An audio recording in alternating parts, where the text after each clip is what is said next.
yung harapan. Ito yung harapan. Pinakasok mo sa gilid. Subulit ah.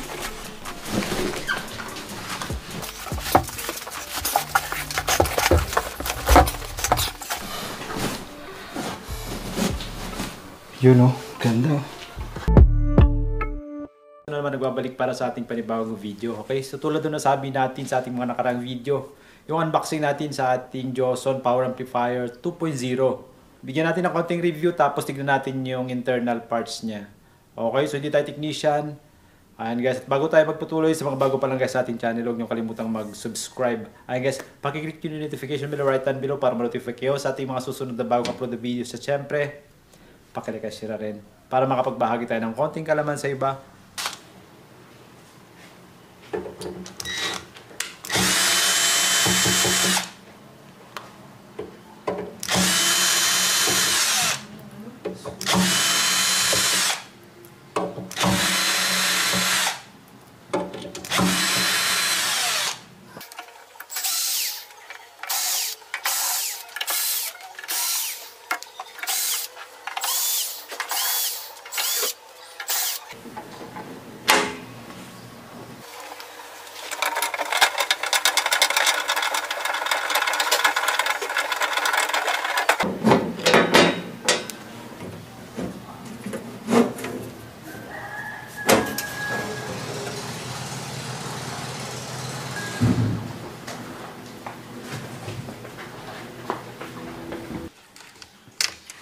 Capacitor, 4 inches. 4 inches, haba oh.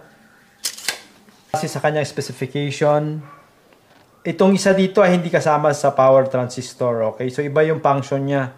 Okay, so totally meron lang siyang 14 pairs per channel or 28 pieces na power transistor per channel. Yan. Power handling niya ay 2,300 watts per channel at 8 ohms. Yan. Okay, 3,500 watts at 4 ohms per channel.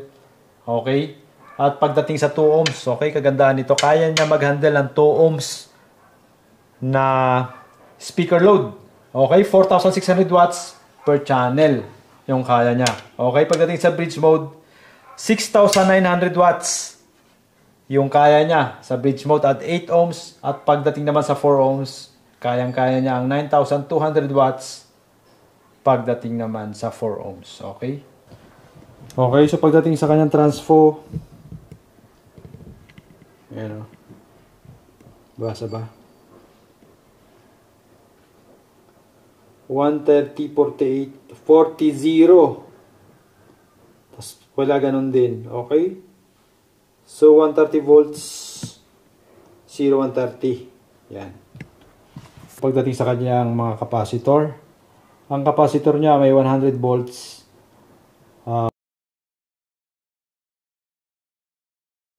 Meron tayong 20 pieces. Yan. Lupit. Okay. Ang kanya palang mga power transistor ay MGL. Yan. Okay. So hindi tayo technician kaya kayo na lamang usuga sa kanyang laman. Yan. Okay. At meron protective cover yung kanyang transformer dito. Kabila. Yan. Kanyang fan.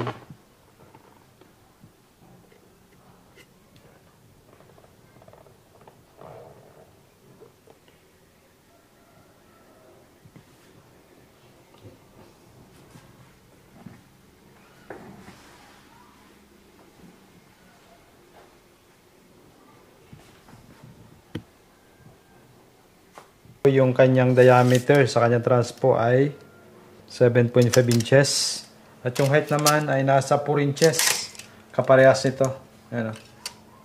4 inches. Okay, yung haba ng amplifier na to ay mahaba-haba or malalim. Nasa total 26.5 total. Ayan o. Kasama yung handle at yung excess dito na metal. Okay, total na yun. 26.5. Yan. Yung lapad, standard syempre. Yan. So, nasa 19.25 or less. 19.2. Yan. Yung body, 17.1. Okay? Ito ay 5.5 inches. 3 RU pagdating sa rack.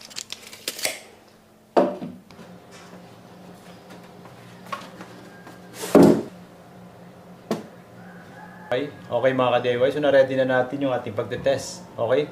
So pagkakataong ito, gamitin natin dalawang sub natin. Ayan. So magkakaroon tayo ng simpleng battle knockdown. Ay, quick lang tayo, quick lang. Or simple lang dahil nasa loob tayo ng bahay. Indoor test. So hindi pwedeng malakas. Okay? So gamitin natin syempre yung Joson Sun 2.0. Okay? At ginamitan natin ng crossover or filter para ma-filter yung boses at bass or bass yung lalabas sa ating subwoofer. Okay?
Sa mga bago pa lang sa ating channel, guys, huwag niyong kalimutang mag-subscribe. Guys, pakiclick nyo na notification bell right down below para ma-notify kayo sa ating mga susunod na upload na videos. Siyempre, pakilike kayo share na rin para makapagbago tayo ng konting kaalaman sa iba. Okay?